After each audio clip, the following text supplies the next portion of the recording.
En 1988, el cardenal Anastasio Ballesteros anunció que la sábana santa de Turín posiblemente no había sido la mortaja que envolvió el cuerpo de Jesucristo.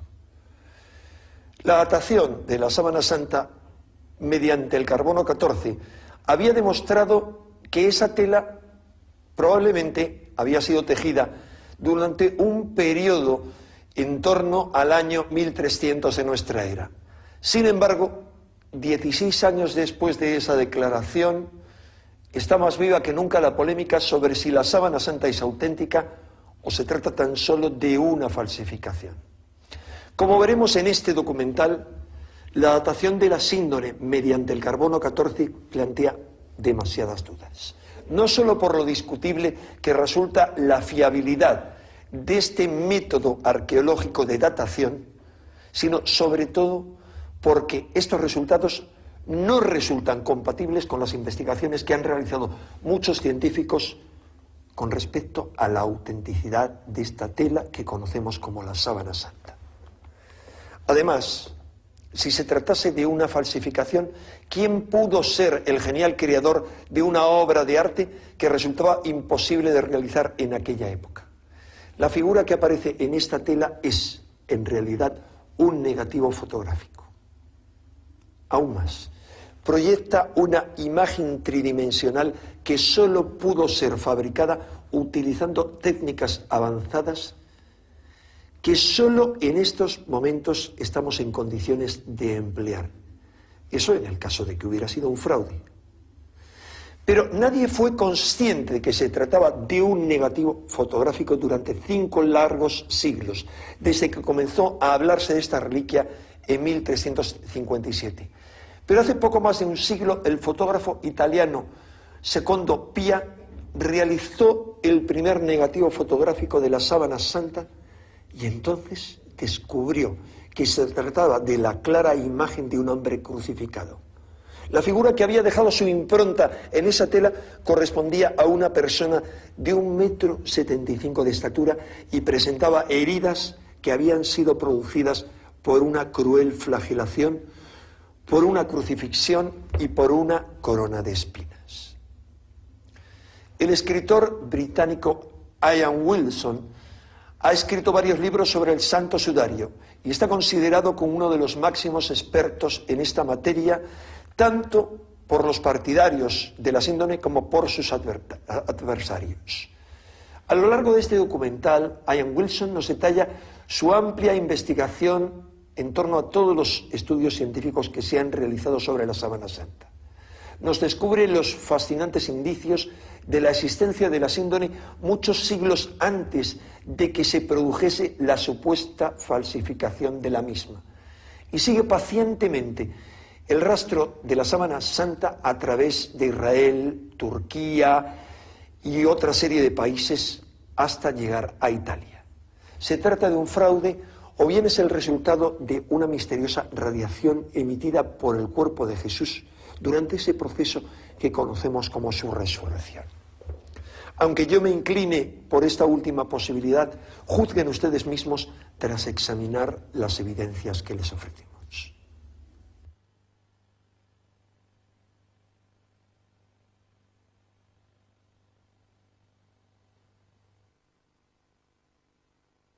Lirey, un pequeño pueblo francés.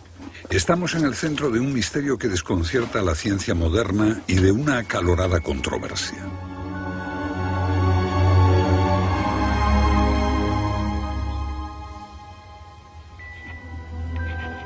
Debo comunicar al Santo Padre que unos sacerdotes de Lirey, mediante engaños y poseídos por la pasión de la avaricia, consiguieron para su iglesia una cierta tela hábilmente pintada.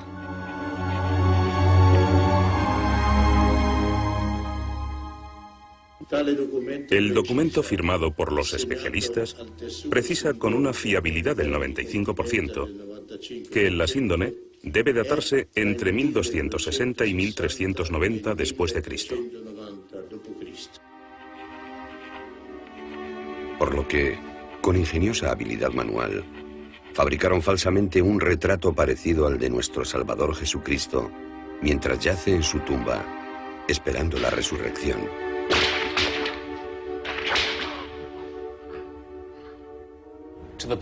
Estas antiguas piedras fueron testigos de la primera agonía de Jesucristo. Aquí, en esta tumba en Jerusalén, todo lo que queda de los viejos cuarteles romanos, Jesucristo fue sometido al escarnio y a una cruel flagelación antes de la crucifixión. Según creen algunos devotos, la sangre derramada en este lugar impregnó un sudario que tiene 20 siglos de antigüedad, el sudario de Jesús.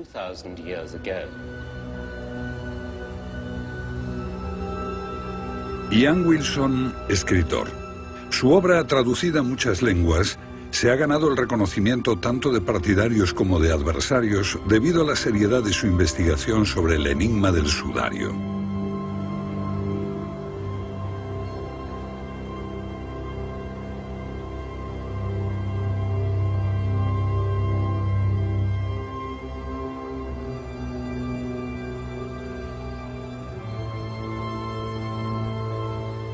Esta antigua pieza de lino manchada y chamuscada por el fuego.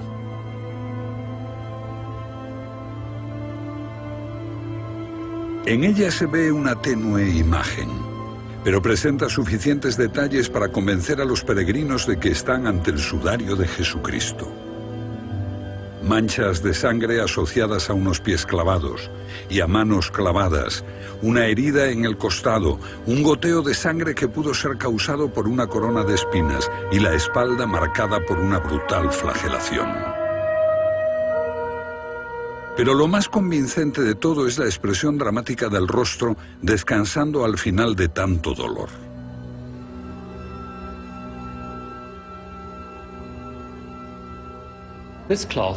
Durante mucho tiempo, esta tela ha sido considerada como un signo del cielo.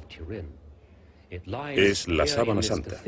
Está aquí, en esta catedral de Turín, en este cofre. La tela presenta una imagen que muchos han creído que es la de Jesús.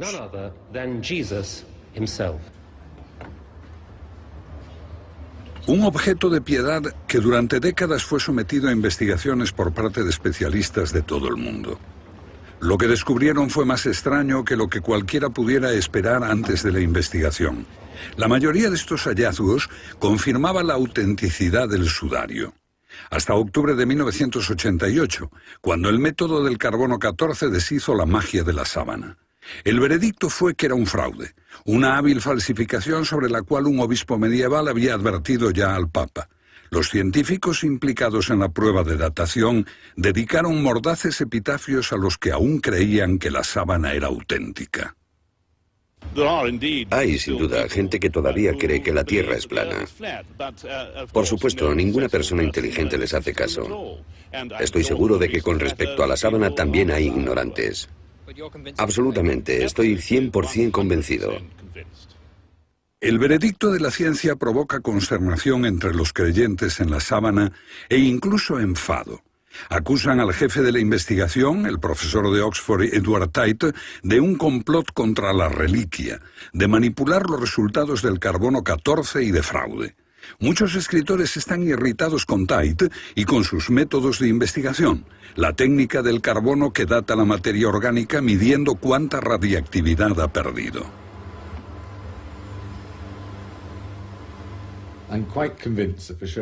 Estoy bastante convencido de que la sábana es medieval, en base a las evidencias del carbono. Creo que lo importante ahora es avanzar en la investigación y tratar de descubrir cómo fue que se formó la imagen, más que intentar descalificar la técnica del carbono 14. Sea cual sea su edad, la sábana constituye un gran enigma. ¿Cómo se elaboró esa imagen? La sábana es objeto de tanta devoción y emoción que puede entender muy bien la vehemencia de quienes afirman que los resultados del carbono deben haber sido manipulados. Pero conozco personalmente a varios de los que trabajaron en la datación con el carbono y estoy convencido de su integridad y de que hicieron un trabajo honesto. ¿Por qué no utilizar el argumento de que la sábana es realmente el trabajo de un falsificador como hipótesis de trabajo, por lo menos como un punto de partida? Supongamos que la sábana fue falsificada en algún momento durante la Edad Media. Supongamos que un artista anónimo pintó la tela y creó una falsificación tan hábil como brillante. El engaño no se habría desenmascarado nunca si no fuese por un inesperado descubrimiento de hace poco más de un siglo.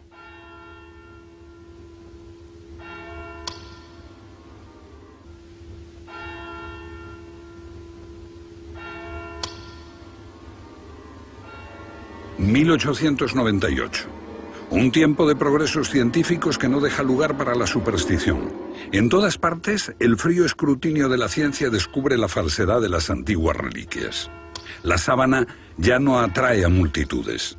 Antes de desaparecer en los subterráneos de la catedral, un fotógrafo se encarga de fotografiarla para guardar la imagen en los archivos. Su nombre es Secundo Pia.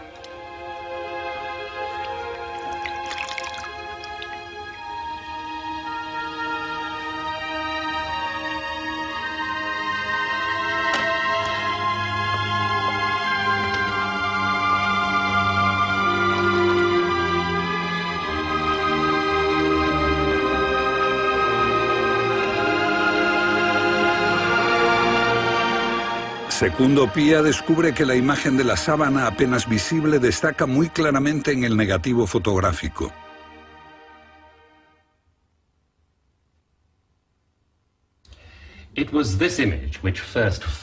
Fue esta imagen lo que despertó mi interés en la sábana. No como una reliquia, sino como una fotografía. Porque, ¿cómo pudo alguien crear un negativo como este 500 años antes de la invención de la fotografía? También fue esta imagen la que despertó el interés científico por la sábana. Un interés que fue en aumento, alimentando la creencia en su autenticidad hasta que las pruebas del carbono hicieron ver lo contrario. Según esas pruebas, es una falsificación. El trabajo de un artista extraordinario, pero algo falso.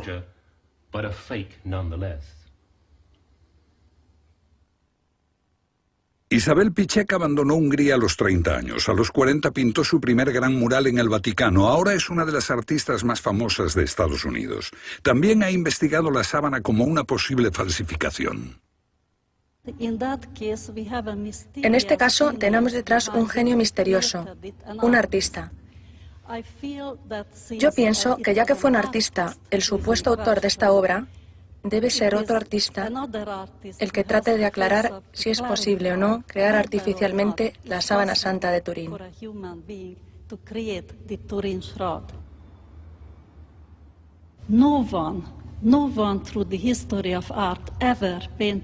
En la historia del arte, nadie ha pintado sin realizar un boceto, pero la sábana de Turín no tiene boceto. Esta es la primera gran sorpresa que nos produce la teoría de que estamos ante una falsificación.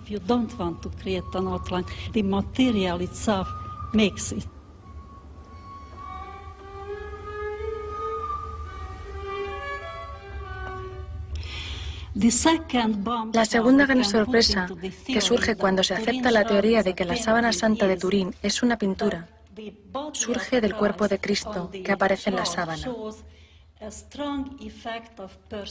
Hay un fuerte efecto de perspectiva, que en arte llamamos el escorzo. Escorzar quiere decir poner el cuerpo humano o un objeto entre unas intrincadas líneas geométricas de perspectiva.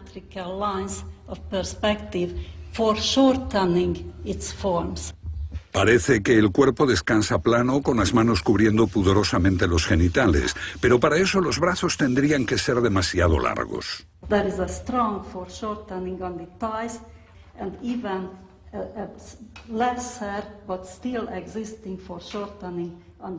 El cuerpo, como se ve en la sábana, parece yacer estirado. En realidad está combado como en la muerte en la cruz. Solo así podrían las manos cubrir los genitales. Lo que lo presenta plano es la perspectiva, pero los artistas del año 1300 no tenían ni idea de la perspectiva. Tampoco poseían nociones de medicina, ni de la dinámica de las heridas tal como estas aparecen reflejadas en la sábana. Marcas de la corona de espinas. Hay marcas de abrasión en la parte izquierda de la frente, donde se pueden ver las supuestas manchas de sangre. Si se invierte, se vería que van en línea, porque corren hacia arriba y hacia abajo y hacia los lados. Esta distribución se debe al movimiento de los brazos cuando la sangre estaba fluyendo. Son detalles precisos de una muerte terrible. ¿Podría haberlas recreado con esta precisión un falsificador medieval? Ciertamente no. Entonces, como hoy, Cristo fue invariablemente representado en la cruz con las manos clavadas.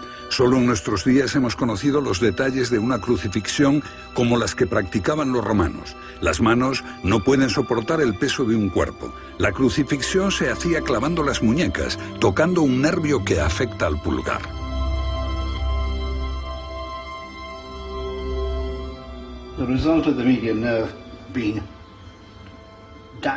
El resultado de dañar ese nervio con el clavo haría que el pulgar se contrajera así, tal como lo vemos en la sábana. ¿Podría alguien en la Edad Media conocer todos esos detalles? Si miramos la parte posterior de la sábana, veremos que hay marcas. Aquí, las marcas de la flagra, causadas por la flagra romana. Allí y allí.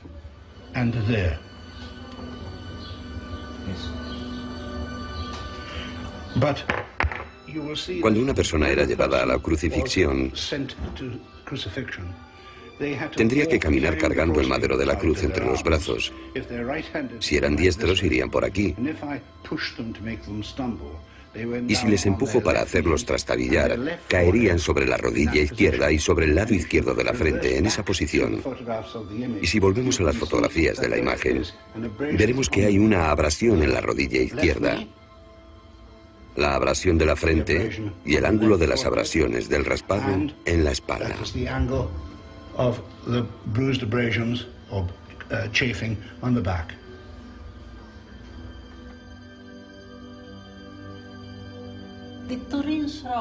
La sábana de Turín introduce una forma de pensar totalmente distinta, que ningún artista jamás podría alcanzar. Es completamente ajena al arte, no tiene nada que ver con la historia del arte. La imagen de la sábana es tridimensional. Una imagen que emplea un concepto del espacio que ningún artista dominaba en la Edad Media y que ni siquiera dominamos bien actualmente. Este efecto solo se puede lograr hoy con el uso de una computadora, pero en el año 1350 no había computadoras en el pueblecito francés de Lirey.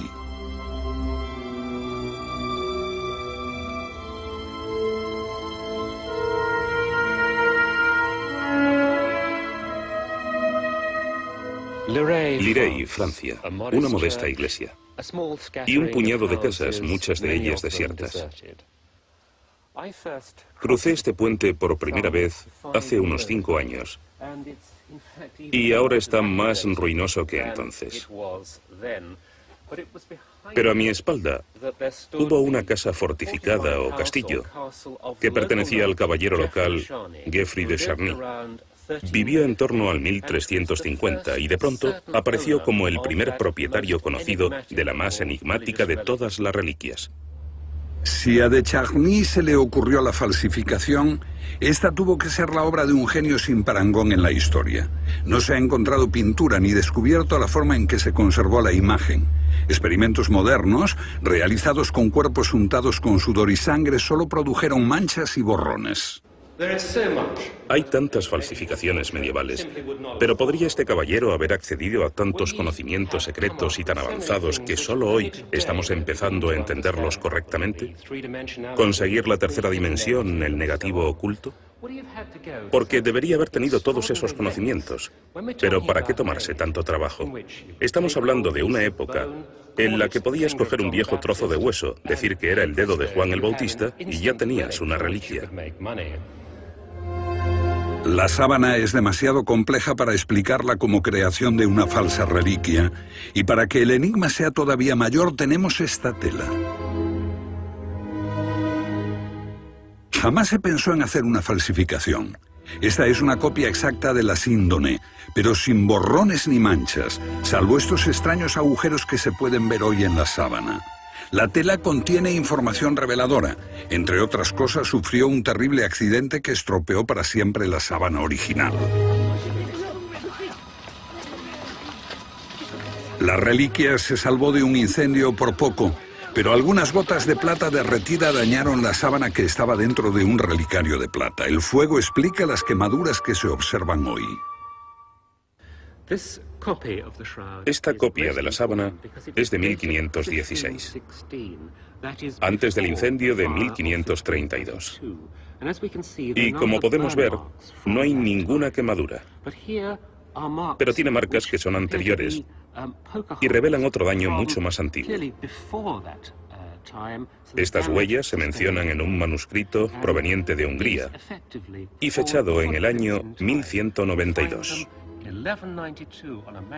Agujeros en la sábana anteriores al año 1350, cuando supuestamente se realizó la falsificación. Existe una historia de la sábana anterior a la fecha en que se creó, según la datación por el carbono 14.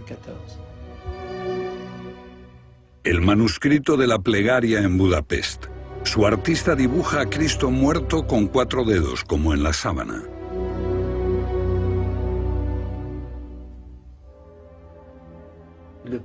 El pulgar está plegado dentro de la mano. Es el único pintor que lo representó así, no hay otros. ¿En la Edad Media? Ninguno, en la Edad Media nadie lo dibujó así.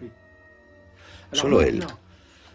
Y ahora, si miramos los agujeros, su posición aquí, el dibujo de los agujeros exactamente donde sabemos que aparecieron en la sábana de Turín, la conclusión es: este pintor realizó su obra antes del año 1200, unos 150 años antes de la fecha que fija la datación por carbono 14. Ahora bien, no es posible agujerear una tela antes de que fuese cosechado el lino con que se elaboró. Y esto nos obliga, quizás, a reconsiderar la datación por carbono 14. Que nous soyons obligés de reconsidérer la datation du carbone 14.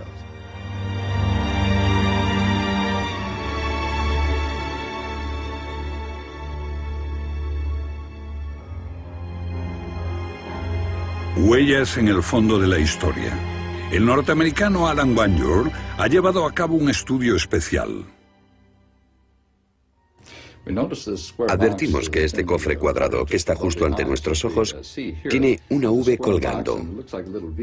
Concluimos que esto debía ser una filacteria judía. Comparándola con una conocida filacteria del siglo I, descubrimos que, en efecto, las dos son muy similares. Esto es un modelo que hemos hecho para demostrar nuestra hipótesis. La filacteria se introducía en un pequeño cofre de cuero y creemos que la V es en realidad la parte delantera de esto, que ha sido cortado o abierto y está colgando como una señal de profanación. Podría haber sido algo parecido a lo que se observa en la frente con bandas alrededor de la cabeza. Este objeto era muy conocido y de hecho aparecen en muchas pinturas tempranas de Cristo. ¿Fue este de algún modo el modelo de la sábana? Wanyor descubrió docenas de semejanzas entre la sábana y este temprano retrato de Cristo realizado en el siglo VI, y también descubrió algo importante con esta moneda bizantina.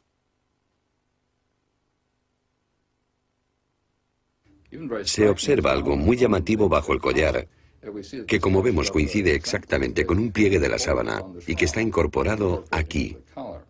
Solo para mostrar lo detallado de la reproducción, esta es una fotografía de la moneda en mi dedo. Demuestra que esos diminutos detalles son en realidad más pequeños que los bordes de las puntas de mis dedos.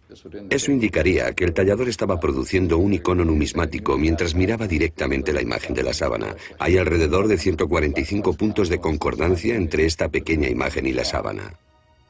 Los ojos están extrañamente hundidos. El aumento con computadora revela que deben haber estado cubiertos con pequeñas monedas y por último detecta símbolos y letras. Por ejemplo, las letras U, C, A y la I aquí. U, C, A, I, Tiberio Caesari, una moneda del emperador romano Tiberio. La moneda data del año 16 del reinado de Tiberio, que es el 29 después de Cristo. También hay polen de plantas en la sábana. En la década de 1970, el investigador suizo Max Freud fue el primero en hallar polen de Europa Occidental. Solo confirma lo que ya sabemos, que la sábana estuvo expuesta al aire libre en Francia e Italia. Pero entonces encontré este, Linum mucronatum, y este otro, Romería híbrida. Polen de plantas provenientes de Estambul, del sudeste de Turquía, de Palestina y de Jerusalén. ¿Había estado allí la tela?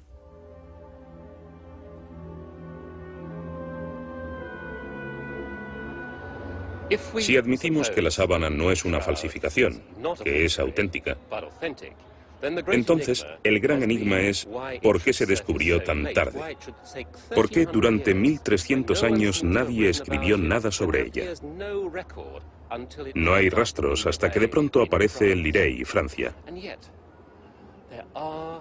Y más aún, se habla poco de ella en la historia previa, de modo que es posible que después de todo la historia de la sábana se hubiera originado aquí, en la ciudad de Jerusalén.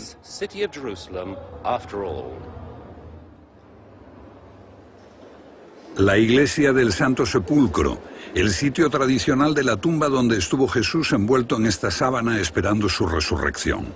Las destrucciones musulmanas y la parafernalia cristiana lo han hecho irreconocible.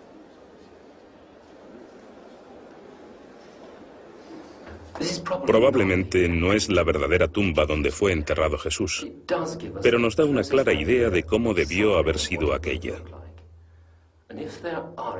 Y si hay señales de que la sábana estuvo en Palestina, entonces aquí comienza la historia.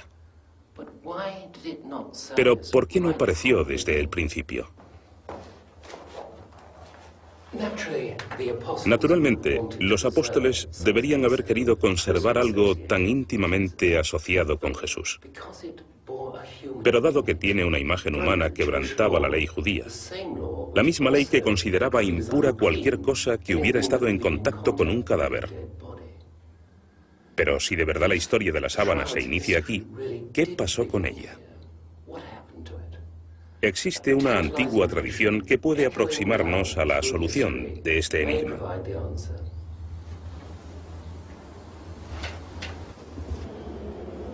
Un antiguo icono del Sagrado Rostro guardado con veneración por sacerdotes italianos. Esta obra bizantina representa la historia primera y original de la tela sagrada. Es un retrato del rey Abgar de Edesa. En su lecho de enfermo, oye hablar de Jesús.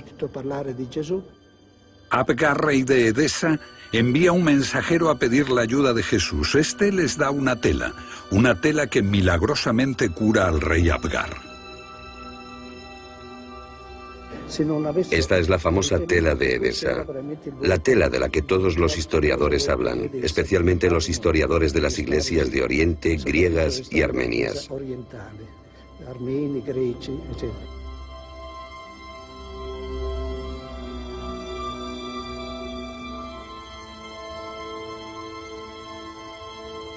Una tela de la que habla toda la cristiandad de Oriente, pero se trata de la que recoge la imagen de Jesús.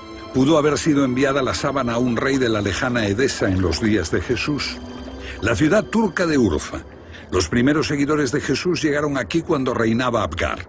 Edesa fue la primera ciudad que se convirtió en cristiana. Después retornó al paganismo. Según relata la leyenda, los cristianos perseguidos ocultaron la tela en la muralla de la ciudad, donde permaneció olvidada durante siglos. Unos 500 años después se descubre por accidente, y el cristianismo la reconoce como no hecha por las manos del hombre, como la imagen de Cristo dada al rey Akbar. Esta es una temprana pintura bizantina que evoca ese episodio, pero curiosamente no está pintado el cuerpo entero de Cristo, sino solo su rostro.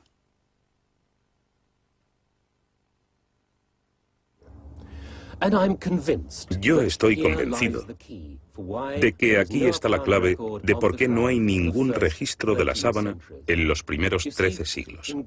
En Grecia, el mandilion fue llamado tetradiplon, que literalmente significa doblada en 4. Y cuando intentas plegar la sábana así, lo que te queda es solo la cara, sin cuerpo.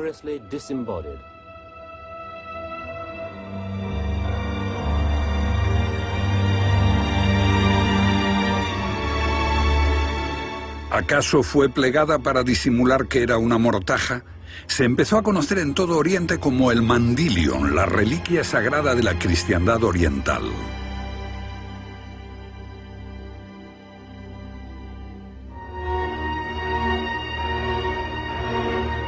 Jesús en la cruz, o como el buen pastor, Jesús curiosamente sin barba, pintado como un joven romano, como el dios Apolo, reconocible solo por el signo cristiano que está detrás de su cabeza. Durante cientos de años los artistas no tenían idea del aspecto físico de Jesús, pero de pronto, después del descubrimiento del Mandilion en Edesa, la pintura cambia.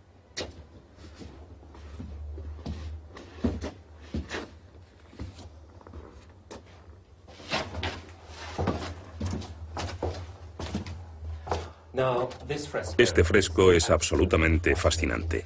Lamentablemente se ha deteriorado bastante desde su descubrimiento, pero el rasgo importante se puede ver en esta temprana fotografía, y es este cuadrado entre los ojos que es idéntico a lo que vemos en la sábana de Turín, como si el artista que lo pintó hubiese conocido de alguna manera la sábana de Turín.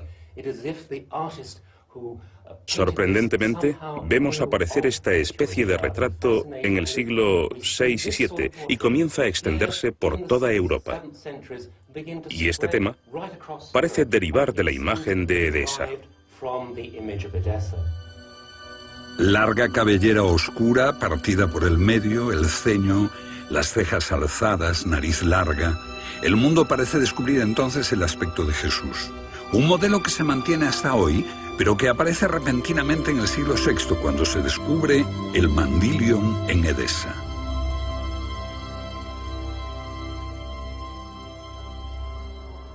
Estas columnas que están detrás de mí son restos de los tiempos de Abgar. Ahora la ciudad está dominada por minaretes musulmanes. Pero en aquellos días, el Mandilion la convirtió en un centro tan importante de peregrinación para la cristiandad que llegó a haber más de 300 iglesias cristianas, incluso después de la llegada del Islam.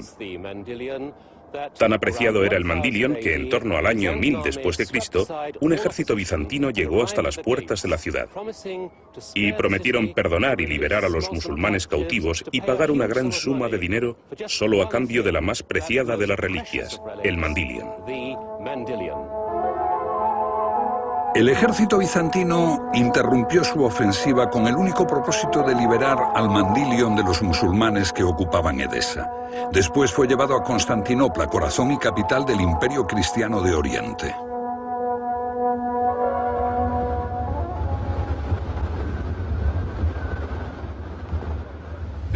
Estos rostros antiguos de fuerte mirada vieron al ejército bizantino cuando regresaba victorioso con el Mandilion a Constantinopla. Un escritor de la época nos legó esta descripción. Era como una segunda arca, o incluso más preciosa que ella. Es imposible describir con palabras las lágrimas de alegría, ruegos y agradecimientos a Dios de toda la ciudad, mientras la imagen divina paseaba en medio de la multitud. Aquella gente creía que por haber rescatado la reliquia, la ciudad recibiría mayor poder y que sería inexpugnable para siempre.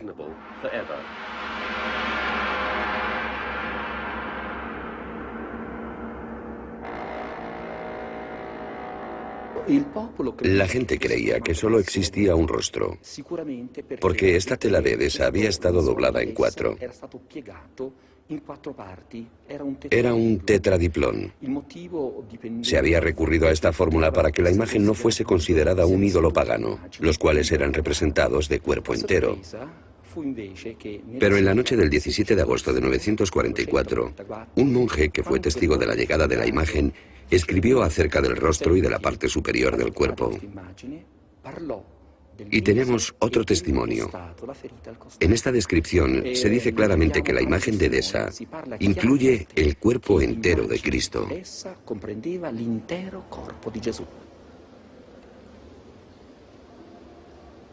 Nada queda del lugar donde fue guardado el Mandilion en Constantinopla, accesible solo al emperador, sus parientes próximos y las máximas autoridades eclesiásticas.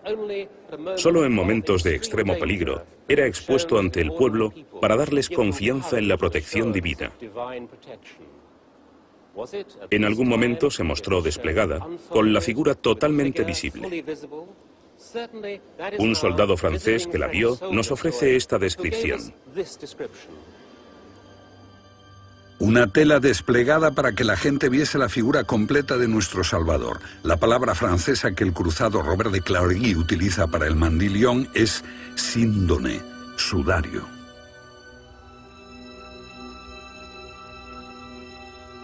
En el año 1203 llegó la hora más crítica de la ciudad. Robert de Clary formaba parte de un inmenso ejército cruzado acampado ante los muros de Constantinopla.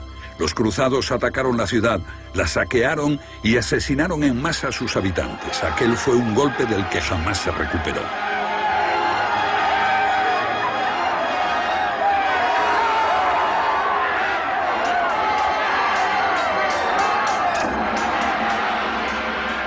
Constantinopla fue despojada de sus bienes y de sus posesiones más sagradas, y el mandilión desapareció sin dejar huella.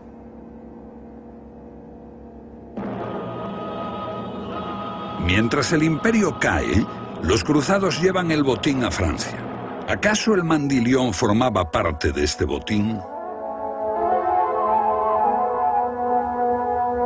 Como huellas del tiempo, nuevos ecos resuenan. Los cruzados más altivos son los caballeros templarios, una orden rodeada por el misterio. Acumulan tanta riqueza que despiertan la envidia de reyes y papas. Abundan los rumores de idolatría y de rituales secretos celebrados en sus capillas. De golpe, son arrestados masivamente.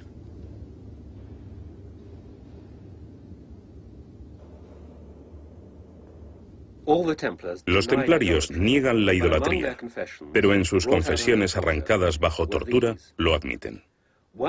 Uno describe que adoraba una cabeza humana sin plata u oro, muy pálida y descolorida, con barba como la de los templarios.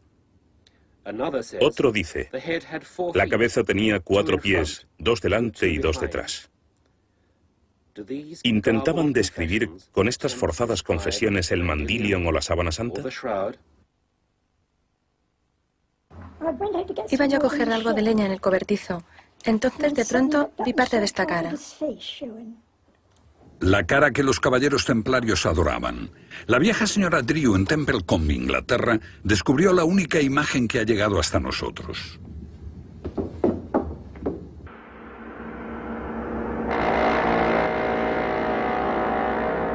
¿Es la cara de Cristo pintada después del mandilión?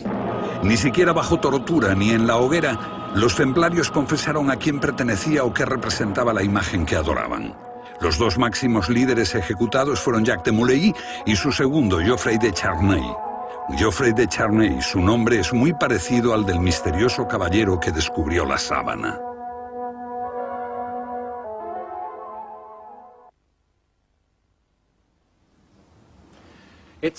Solo una generación después aparece la sábana, tal como la conocemos. Aquí en Lirey, en manos de un caballero francés llamado Geoffrey de Charny. La similitud de ambos nombres es tentadora, aunque no podemos estar seguros. Podrían existir vínculos familiares entre él y Geoffrey de Charny, pero de una cosa sí podemos estar seguros. El Geoffrey de Charny que vivió aquí no era un oscuro caballero más de provincias que residía en un pueblo francés.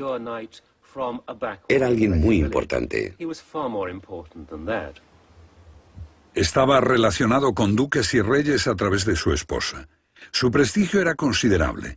Redactó las normas de caballería para Francia y murió en una batalla contra los ingleses con el singular honor de llevar en su brazo la bandera de Francia. Difícilmente pudo ser un hombre dedicado a urdir fraudes o fabricar reliquias falsas.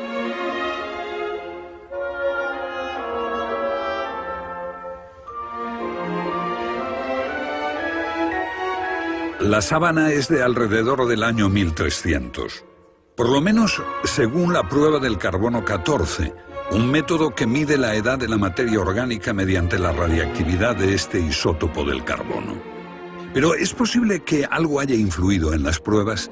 La frecuente manipulación del pasado, el fuego que la quemó en parte, ¿pudieron alterar los resultados?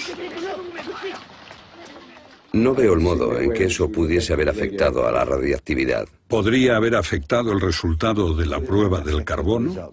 No que yo sepa. Podría haber sido por algún efecto conocido, contaminación, alguna influencia exterior que afectase la prueba del carbono.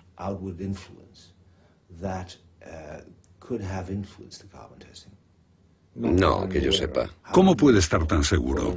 No se puede estar seguro al 100%, pero yo lo estoy al 99%. Ha existido la idea de que la imagen de la tela se logró como si se quemase con algo que estalla de pronto. Radiactividad incluso, quién sabe. ¿Pudo haber influido eso en la datación? Bueno, muy raramente. Es como agarrarse a un clavo ardiendo. Estamos hablando de algo extraño, evidentemente. Cuando se oye a algunos científicos hablar de la datación por carbono 14, se debería pensar que es tan invulnerable como la gente creía que era el Titanic a comienzos del siglo pasado. Pero aquí tenemos un ejemplo de las discrepancias que puede haber. Esto es un britano primitivo muerto durante un ritual. Fue sacrificado y su cuerpo se conserva en turba. Lo descubrieron hace pocos años, pero los resultados de los tests mediante carbono 14 varían en 800 años entre un laboratorio y otro. Entonces, ¿puede o no el carbono 14 dar falsos resultados? Esto es Santorini, una isla volcánica griega que prácticamente desapareció tras una tremenda erupción que afectó a todo el Mediterráneo y de la cual existen ecos en la Biblia. Un laboratorio fijó la fecha en el 2600 a.C.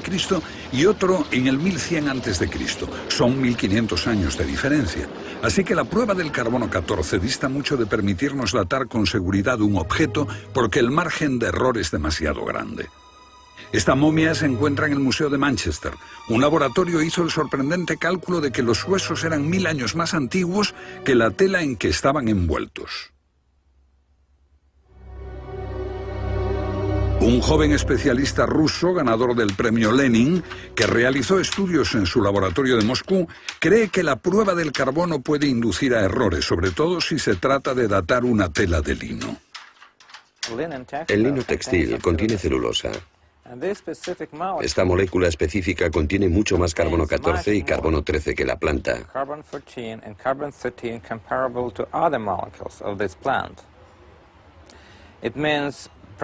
Esto quiere decir que el proceso de fabricación del lino químicamente supone un enriquecimiento inmediato con carbono 14 y carbono 13.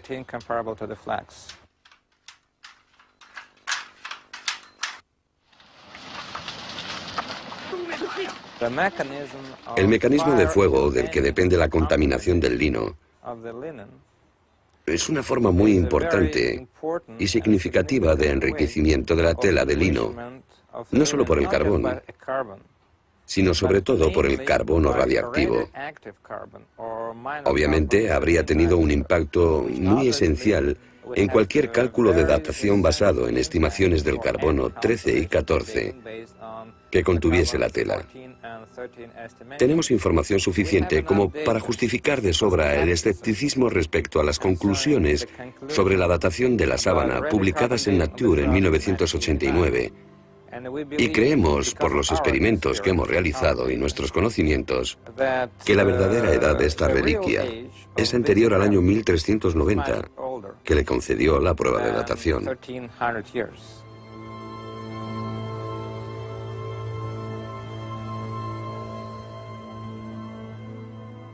Sobre el misterio de la sábana de Turín no hay respuestas simples. ¿Es el fraude más inteligente, el más increíble e ingenioso de la historia, o es la más impresionante reliquia de todos los tiempos? El enigma sigue pendiente de solución. ¿Perteneció esta tela a Jesús de Nazaret? ¿Fueron esos labios los que pronunciaron el sermón de la montaña? ¿Es ese el rostro de quien será mi juez al final de los días?